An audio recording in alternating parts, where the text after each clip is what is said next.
ایسے ہی اولاد کے رویے گندے ہوں تو والدین کو ساری زندگی اپنی صفر نظر آتی ہے. تو رویوں کی خوبصورتی کو دنیا کی جو بدصورتی ہے نا، وہ رویوں کی خوبصورتی اس کمی کو دور کر دیتی. اخلاق برے ہوں، رویے غلط ہوں تو اس بدصورتی کو دنیا کی خوبصورتی دور نہیں کر سکتی. بہت خوبصورت لان ہے، اس میں اخلاق بھی اچھے ہیں تو دونوں کے مزے ہوتے ہیں. ٹوٹا پھوٹا گھر ہے لیکن خامد کو بھی عزت دینے کا طریقہ آتا ہے اور بیوی کو بھی عزت دینے کا طریقہ آتا ہے، اولاد کو بھی عزت دیتے ہیں، وہ اولاد ماں باپ کو عزت دیتے ہیں، تو اس کچے گھر میں بھی ان کو مزہ آئے گا. وہ بڑے گھر میں تو بھی ان کو زندگی خوبصورت لگے گی.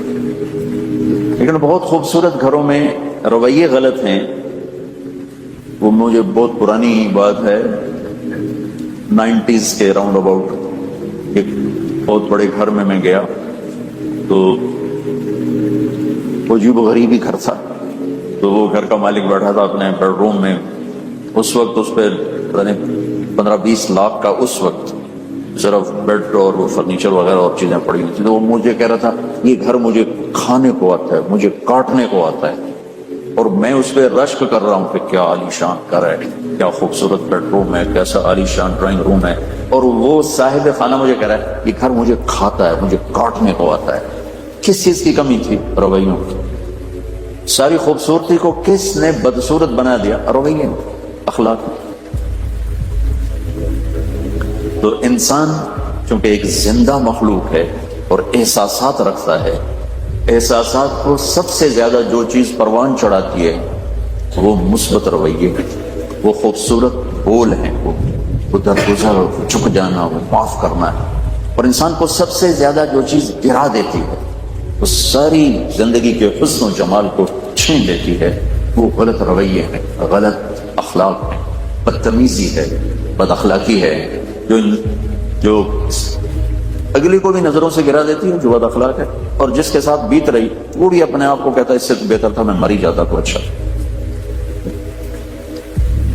اس لیے میرے نبی کا فرمان ہے لو کان الرفق خلقا لما رأى الناس خلقا احسن منه. اگر نرمی کی کوئی شکل ہوتی تو کائنات میں اس سے خوبصورت کوئی شکل نہ ہوتی. ولو کان العنف خلقا لما رأى الناس خلقا ابغض منه. اور اگر سختی کی کوئی شکل ہوتی، بدتمیزی کی کوئی شکل ہوتی تو کائنات میں اس سے بدصورت اور کوئی شکل نہ ہوتی. یہ خود میرے نبی کا فرمان. اور ان اللہ، یا عائشہ، ان اللہ لا یعطی علی الرفق ما لا یعطی علی العنف. دینے والا تو اللہ ہے. تو کہ میرے نبی فرما رہے ہیں کہ عائشہ، اللہ جو نرمی پہ دیتا ہے وہ سختی پہ نہیں دیتا. یہ میرے عزیزو کائناتی آفاقی زندگی کا اصول میں نے آپ کو بتایا کہ اس میں ہر مذہب والا، ہر ملک والا، ہر دیس والا، ہر خطے والا، ہر زبان والا، ہر لہجے والا، ہر رنگ والا، ہر روح والا ایک مزاج رکھتے ہیں.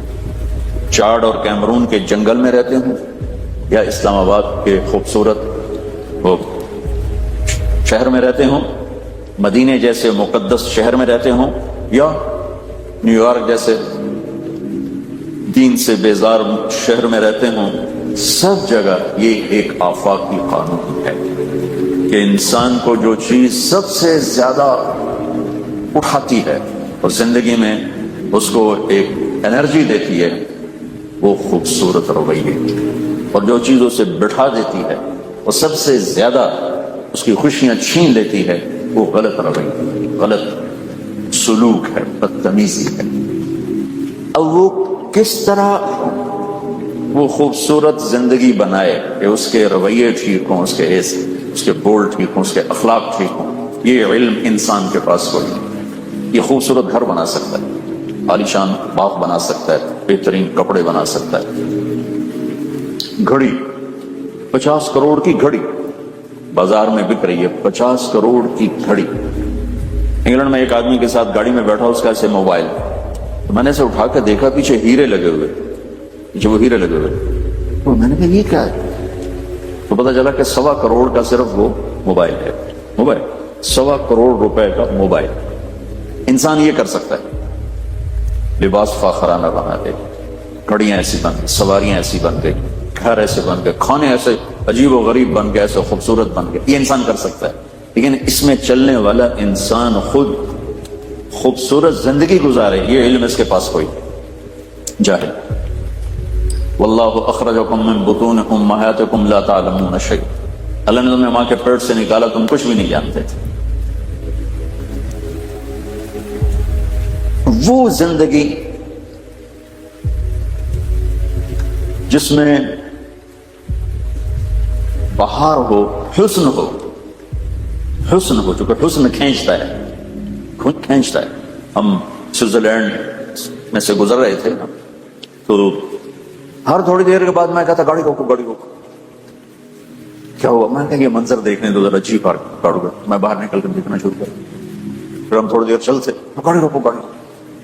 پھر میں باہر نکل کے گاڑی کے کھڑا ہو جاتا، وہ منظر کیا اس کے مناظر۔ شوگران ہمارے پاکستان میں، وہاں اوپر ہوٹل میں ہم تھے تو میرا انہوں نے بیان رکھا باہر میدان، وہ یوں مجمع، میں یہاں سامنے ایک منظر، مجھ سے بیان ہی نہیں ہو رہا تھا، میری نظر ادھر اٹھ سے، نظر ادھر اٹھ سے، بیان ادھر ادھر ہو جائے، اتنا خوبصورت میری وہ نظروں کو کھینچ رہا تھا، تو میری توجہ بھی ساتھ جا رہی تھی، کیونکہ جدھر آنکھ جاتی ہے تو دل بھی چلا جاتا ہے،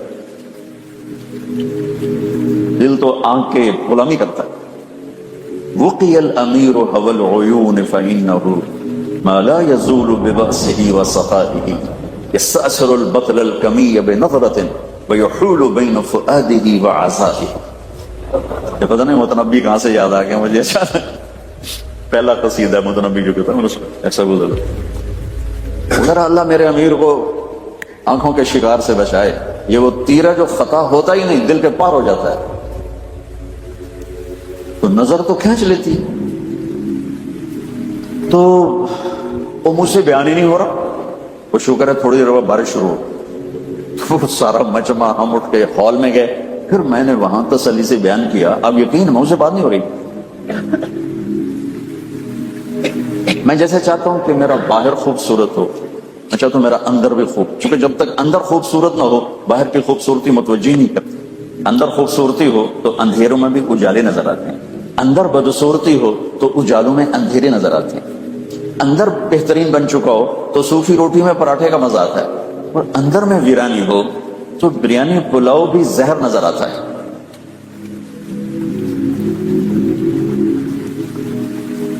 تو جیسے میں چاہتا ہوں میرا باہر خوبصورت ہو، ایسے میں چاہتا ہوں میرا اندر بھی خوبصورت ہو۔ 100 بار چمن مہکا، 100 بار بہار آئی، دنیا کی وہی رونق، دل کی وہی تنہا، کیا لطف انجمن کا جب دل ہی بجھ گیا۔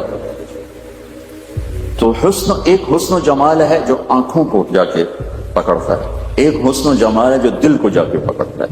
میرا میٹھا بول نظر تو نہیں آئے گا، میرا کڑوا بول نظر تو نہیں آئے گا، وہ دل پہ جا کے جو، اور دل کی آنکھیں اس کو دیکھتی ہیں، اور دل کی آنکھیں اسے پکڑتی ہیں، اور دل اس کو محسوس کرتا ہے منفی اور مثبت۔ ایک میٹھا بول دل کی دنیا